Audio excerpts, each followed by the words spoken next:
مجھے ایک واقعہ بڑا زبردست لگتا ہے حضرت سلمان فارسی کا. حضرت عثمان کا دور حکومت تھا شاید یا حضرت عمر کا.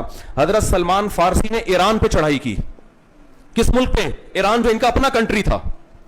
ایران کا ایک قلعہ فتح کرنا تھا, اور صحابہ کرام کی فوج میں کمانڈر کون تھے؟ حضرت سلمان فارسی. تو صحابہ نے ارادہ کیا ہم فوراً حملہ کرتے ہیں. حضرت سلمان فارسی نے کہا نہیں, مجھے نبی نے حکم دیا ہے جب تک دعوت نہ دے دو حملہ نہ کرو. تو حضرت سلمان فارسی اپنی قوم کو دعوت دینے کے لیے گئے جہاد سے پہلے.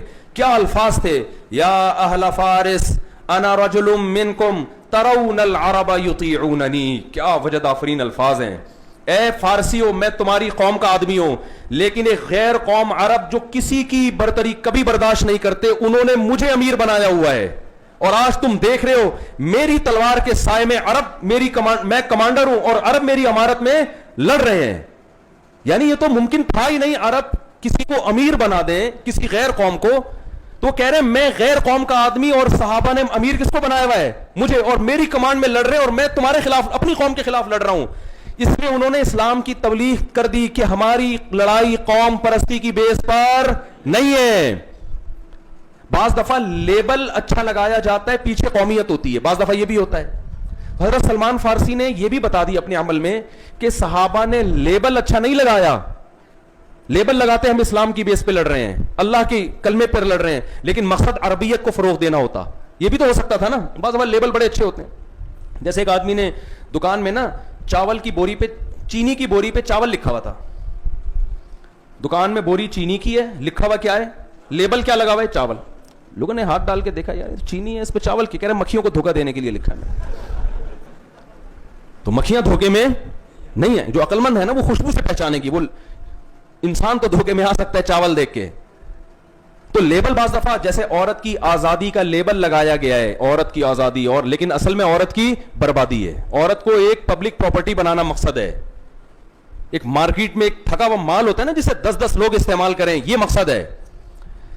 تو میں یہ عرض کر رہا ہوں کہ حضرت سلمان فارسی نے کیا فرمایا کہ صرف لیبل نہیں ہے اسلام کا, عمل بھی ہے. کہ ایک فارسی بولنے والے کو, ایران میں رہنے والے کو عرب نے اپنا کمانڈر بنایا ہوا ہے. عمل کر کے دکھایا کہ ہم قوم پرستی کے خلاف ہیں.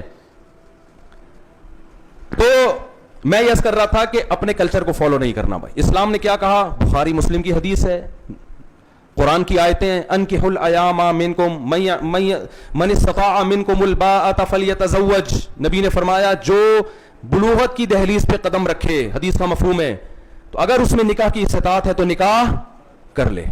استطاعت نہیں ہونے کا مطلب رشتہ ہی نہیں مل رہا اس کو. اتنا غریب ہے کہ کوئی لفٹ کرانے کے لیے تیار نہیں ہے. لیکن اتنے غریب مارکیٹ سے آج کل کیا چل رہے ہیں؟ شارٹ. جس کی گرل فرینڈ ہے نا, اس کا مطلب وہ خرچہ فری میں تھوڑی ملتی ہے گرل فرینڈ. ایک آدمی گیا ہوٹل پہ گرل فرینڈ کو لے کر, کہتے اللہ کے نام پہ 2 دودھ پتی دے دو.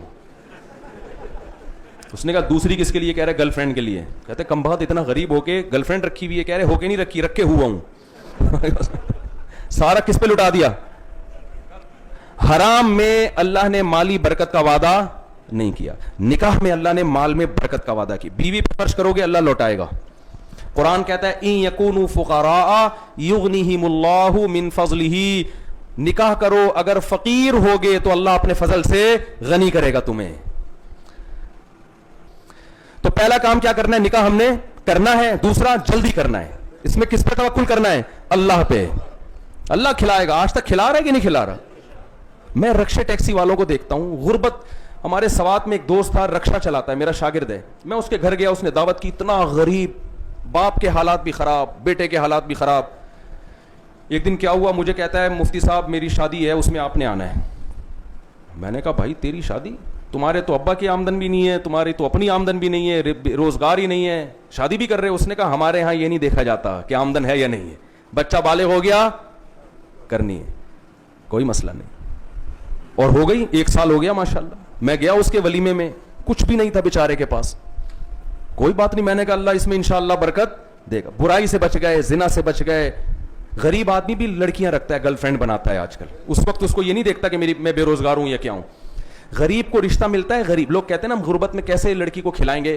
بھائی ایسی لڑکی سے شادی کرو جس کا باپ آپ سے بھی زیادہ غریب ہو. اب سوات میں جو وہ غریب فیملی تھی, انہوں نے ایسی جگہ شادی کی جو ان سے بھی زیادہ غریب. اس کے باپ وہ بھی نہیں کھلا پا رہا, جو اس لڑکے کا باپ اپنی اولاد کو کھلا رہا ہے, تو وہ انہوں نے دے دی. انہوں نے کہا چلو ہمارے یہاں سے تو اچھا ہی کھائے گی نا.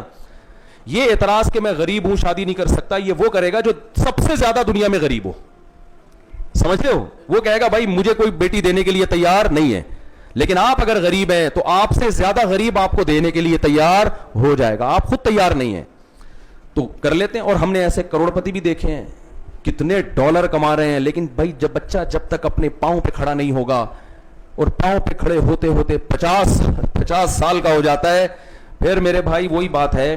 معذرت کے ساتھ مثال تھوڑی سی نازیبا ہے.